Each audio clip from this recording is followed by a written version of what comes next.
میله کوئ خواښه مو بېوزله ولیدل. خوشحاله په دې یم چې یو غریب یې له ځان سره کېنولی چې هغه هم خځلې ټولې. تاسو زموږ ملتیا وکړئ چې د دې په دغه میله کې موږ هم شراکت وکړو. السلام علیکم ورحمت الله. ستړي مه شئ ستړي مه شئ. ډېره بښنه غواړو ستاسو په میله کې موږ شراکت وکړو.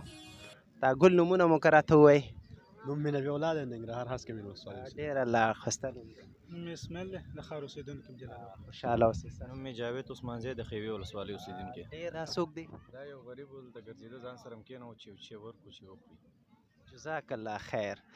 زموږ د پروګرام دغه برنامه چې ده دا تاسو رنګینه کړه په همدې یو کار سره چې تاسو هم یو غریب ځان سره کېنولی دی او خپله صله رحمي او خپل هغه انساني حق مو ورته ادا کړو. ډېره مننه. خیر اوسې، تاسو نه مننه. دغه د صحت فاونډیشن داسې یو تشویقي برنامه ده، ستاسو موږ نظر پکې اورو. تاسو ته الله تعالی دا یو موقع درکړې ده، تاسو ته یو داسې یو چانس یې درکړی دا د الله تعالی لورینه ده په تاسو او موږ باندې چې ته وګوره په ارامه فضا کې ناست یو او خپلو ملګرو سره میله کوو. صحیح ده که نه؟ اما کونډې خویندې دي، بېوزله کورنۍ دي، داسې بېوزله ورونه دي چې په 3 وخته ډوډۍ کې یو وخت ډوډۍ نشي پیدا کولی، د اوبو تنګسیا سره مخ دي، د پیسو نشتون سره مخ دي، د دې ترڅنګ ناروغان لري، د هغوی د علاج د خاطر پیسې نه لري دي. هغوی د خاطر ستاسو پیغام څه شی دی او د دې ترڅنګ څنګه باید د دوی لاسنیوی وکړو ستاسو نظر؟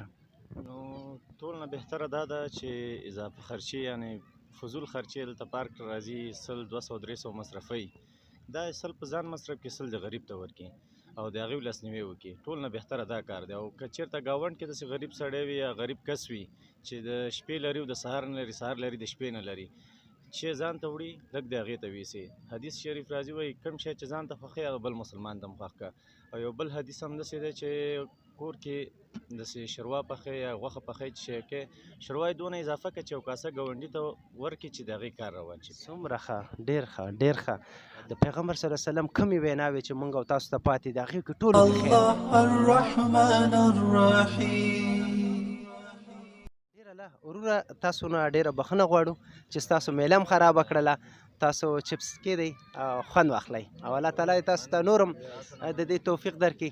مننه. ژوندی اوسئ. کور ودان چې رالی او داسې غریبانو دغه کوي، ډېر کور ودان مننه. او دغسې نور هم ستاسو چې تاسو خپل ټیم وقف کړی دی ته او د خپل ګاونډي سره چې هر څوک کومک وکړي هماغه خپل د وسې نه انشاءالله تعالی چې هر مشکل آیا زموږ دا برنامه ښه ده، په ټولنې باندې مثبته تاثیر کولی شي؟ ولې نه، مننه. ډېر ښه ده ستاسو خپرونه. ستاسو خپرونې لارې نه ډېر غریبانان سره لاسنیوی کېږي. داسې غریبانان دي چې بیخي یعنې صفري نقطې ته رسېدلي دي. یو مسلمان ستا ویډیو ګوري نو ستا ویډیو لارې ستا کوم غریب کس چې لاسنیوی کېږي هغه ستا د ویډیو د لارې کېږي.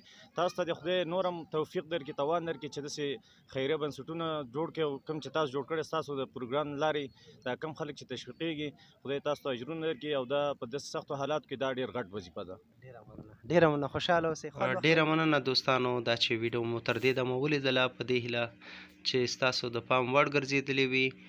لاندې کامنټ کې خپل د قدر وړ نظریات مو له موږ سره شریک کړئ تر څو په راتلونکي ویډیو کې ستاسو نظریاتو باندې هم عمل وکړو. تر بلې خپرونې د خدای په امان، د یو سوکاله او یو